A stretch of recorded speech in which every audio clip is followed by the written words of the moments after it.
రాకాలోకంకి స్వాగతం. ఈ కంటెంట్ మీకు నచ్చినట్టయితే లైక్ బటన్ని ప్రెస్ చేయండి. పక్కనే ఉన్నటువంటి షేర్ బటన్ని ప్రెస్ చేయడం ద్వారా ఈ కంటెంట్ని మీ బంధుమిత్రులకు పంపవచ్చును.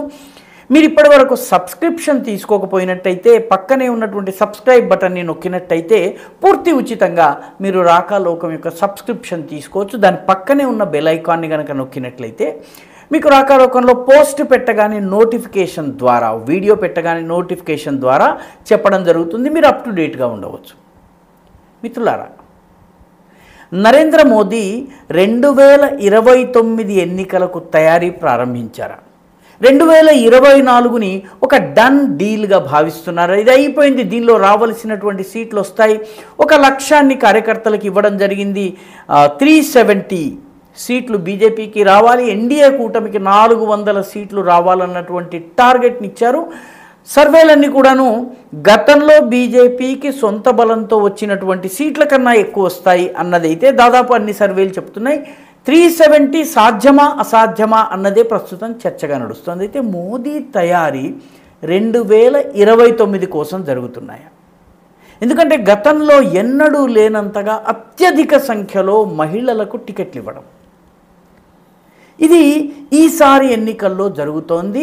2029 ఎన్నికలకు మహిళా బిల్లు రావచ్చును. మహిళా బిల్లు గనక, మహిళా రిజర్వేషన్ల బిల్లు గనక వచ్చినట్టయితే మహిళా అభ్యర్థులు బీజేపీకి కాక అన్ని పార్టీలకి అవసరమవుతారు. అయితే కేవలం ఈ ఎలక్షన్ వరకే చూసేటటువంటి పార్టీలు మహిళా నాయకత్వాన్ని డెవలప్ చేసేటటువంటి ప్రయత్నాలు చేయటం లేదు.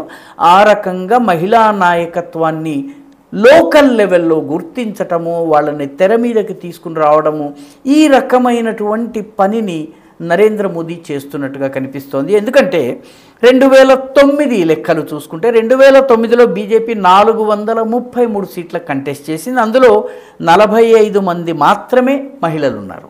2014 అంటే మోదీ మొదటిసారి ప్రధానమంత్రి అయినప్పుడు 428 సీట్లు కంటెస్ట్ చేసింది. 543 స్థానాలకి బీజేపీ ఎప్పుడూ కంటెస్ట్ చేయలేదు. దాదాపు ఒక 120 స్థానాల్ని వదిలేసింది.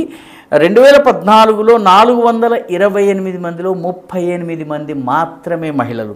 2019 ఎన్నికలకు వచ్చేటప్పటికి బీజేపీ 436 స్థానాల్లో పోటీ చేసింది. ఇప్పటి వరకు బీజేపీ అత్యధిక స్థానాల్లో పోటీ చేసింది ఈ ఎన్నికల్లోనే. ఇందులో 55 మంది మహిళలకు ఇచ్చారు. ఇప్పటి వరకు బీజేపీ 5 జాబితాలని ప్రకటించింది. ఈ 5 జాబితాల్లో 398 సీట్లకు క్యాండిడేట్లను ప్రకటించారు. ఇప్పటికే బీజేపీ 66 మహిళల్ని ప్రకటించింది. అంటే గతంలో 45, 38, 55 నుంచి 66కు పెరిగింది. ఇంకొక 40-50 సీట్లకు సంబంధించినటువంటి పేర్లు వచ్చే అవకాశం ఉంది మరొక జాబితాలో. ఆ జాబితాలో కూడా మహిళల సంఖ్య గణనీయంగా ఉండవుతుంది. కాబట్టి 2029 ఎన్నికలకు బీజేపీ మహిళా నాయకత్వాన్ని తయారు చేస్తోందా? ఈసారి టికెట్లు వచ్చిన వాళ్ళల్లో చూసినట్టయితే గోవాలో బీజేపీ మొట్టమొదటిసారి మహిళా అభ్యర్థికి టికెట్ ఇచ్చారు.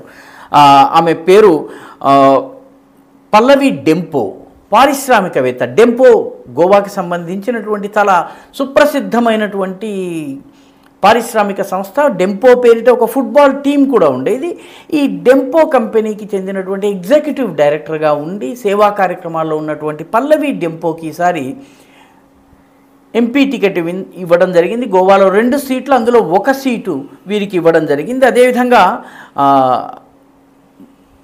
నదియా, పశ్చిమ బెంగాల్లో ఉండే నదియాకి చెందిన రాజకుటుంబానికి చెందినటువంటి అమృతా రాయ్, ఆమెకు కృష్ణనగర్ సీట్ నుంచి ఇవ్వడం జరిగింది. కృష్ణనగర్ బీజేపీ ఖచ్చితంగా గెలుస్తూ వస్తున్నటువంటి సీటు. గతంలో 2019లో ఈ సీట్ నుంచి మహువా మైత్ర, వివాదాస్పద నాయకురాలు, ఆమె గెలిచింది. ఆమె చాలా ఘోరమైన విమర్శలు చేయటంలో, సభ్యత దాటి మాట్లాడటంలో, ఆ తర్వాత అనేక వివాదాల్లో డబ్బు తీసుకుని ప్రశ్నలు అడగడం, ఇటువంటి వివాదాల్లో ఉన్నటువంటి మహువా మైత్ర కంటెస్ట్ చేస్తున్నారు. ఆమెకి వ్యతిరేకంగా నదియా రాజకుటుంబానికి చెందినటువంటి విద్యాధికురాలు అయినటువంటి ఈవిని దింపడం జరిగింది. అట్లాగే మరొక అభ్యర్థిని మనం కనుక తీసుకున్నట్టయితే అశ్విని, చాలా ఆసక్తికరమైన సీటు, కాసర్గోడ్ సీటు. ఉత్తర కేరళలోని టిప్, ఎక్కడైతే కర్ణాటకలోని మంగళూరు, ఇక్కడ ఉన్నటువంటి కాసర్గోడ్ ప్రాంతం కలుస్తాయో ఆ ప్రాంతాన్ని ల్యాండ్ ఆఫ్ 7 లాంగ్వేజెస్ అంటారు. ఎందుకంటే అక్కడ 7 భాషలు నడుస్తాయి. అక్కడ ఉన్నటువంటి చాలామందికి 7 భాషలు రావు. ఈ అమృత 38, 39 ఇయర్ ఓల్డ్ టీచర్. ఈవిడ 7 భాషలు మాట్లాడగలుగుతుంది. కన్నడ మాట్లాడతారు, తుళు మాట్లాడతారు, కొంకణి మాట్లాడతారు, ఉర్దూ మాట్లాడతారు, మలయాళం మాట్లాడతారు. కేవలము కాసర్గోడ్ జిల్లాలోని ముస్లిములు మాట్లాడేటటువంటి బ్యారి అనే భాష మాట్లాడగలరు.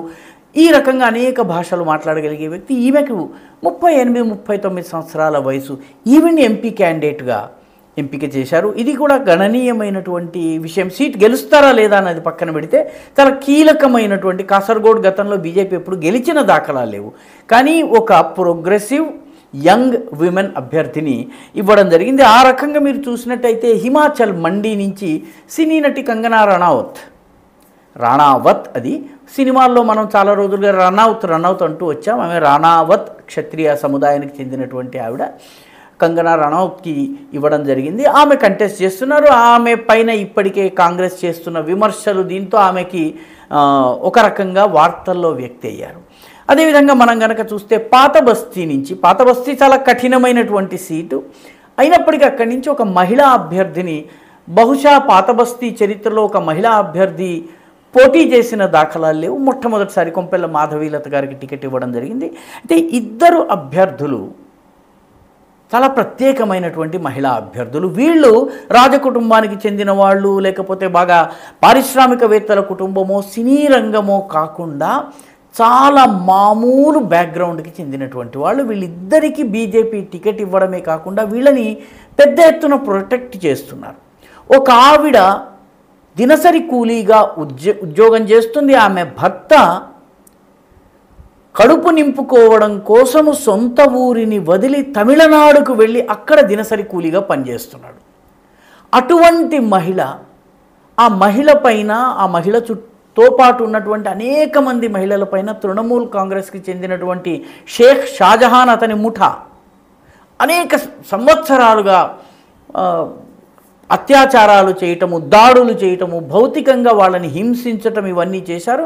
వాటిని ఎదుర్కొని పోరాడినటువంటి రేఖా పాత్ర అనేటటువంటి చాలా తక్కువ చదువుకున్న కానీ చాలా సాహసోపేతంగా మొట్టమొదట సందేశ్ ఖాళీలో షేక్ షాజహాన్ పైన, అతని అనుచరుడు శివప్రసాద్ హజ్రా పైన, తృణమూల్ కాంగ్రెస్ నాయకులు వీళ్ళపైన కేసు దాఖలు చేసి నిలబడి లాఠీలను, తూటాలను ఎదుర్కొన్నటువంటి మహిళ, బెదిరింపుల్ని ఎదుర్కొన్నటువంటి మహిళ రేఖా పాత్రకు బషీర్ హాట్ నియోజకవర్గం నుంచి పోటీ చేసేందుకు టికెట్ ఇచ్చారు. గతంలో ఇదే బషీర్ హాట్ నియోజకవర్గం నుంచి సినీ నటి నుస్రత్ జహాన్కి టికెట్ ఇచ్చారు.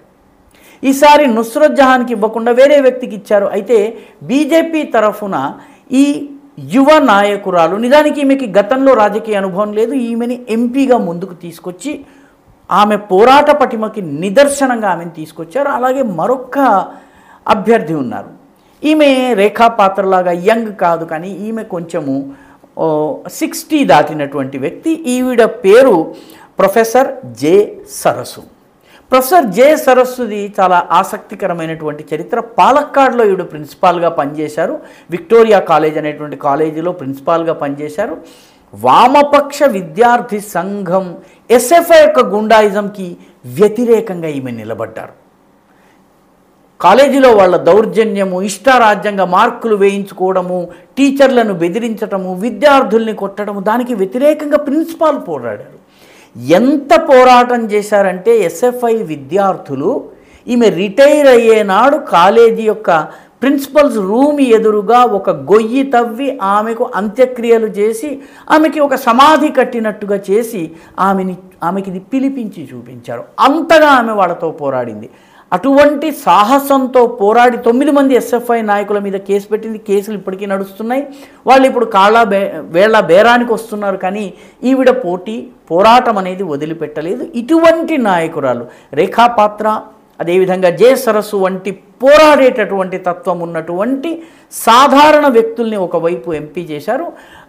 అదేవిధంగా పల్లవి డెంపో వంటి పారిశ్రామికవేత్తలు కానీ వీళ్ళని కూడా తీసుకొస్తున్నారు. కాబట్టి ఒక చాలా జుడిషియస్ మిక్స్, అన్ని మహిళా వర్గంలోని అన్ని రంగాల నుంచి ఎంపిక చేయటమే కాకుండా సాధారణ వ్యక్తుల్ని కూడా పోటీలో దింపడం జరిగింది.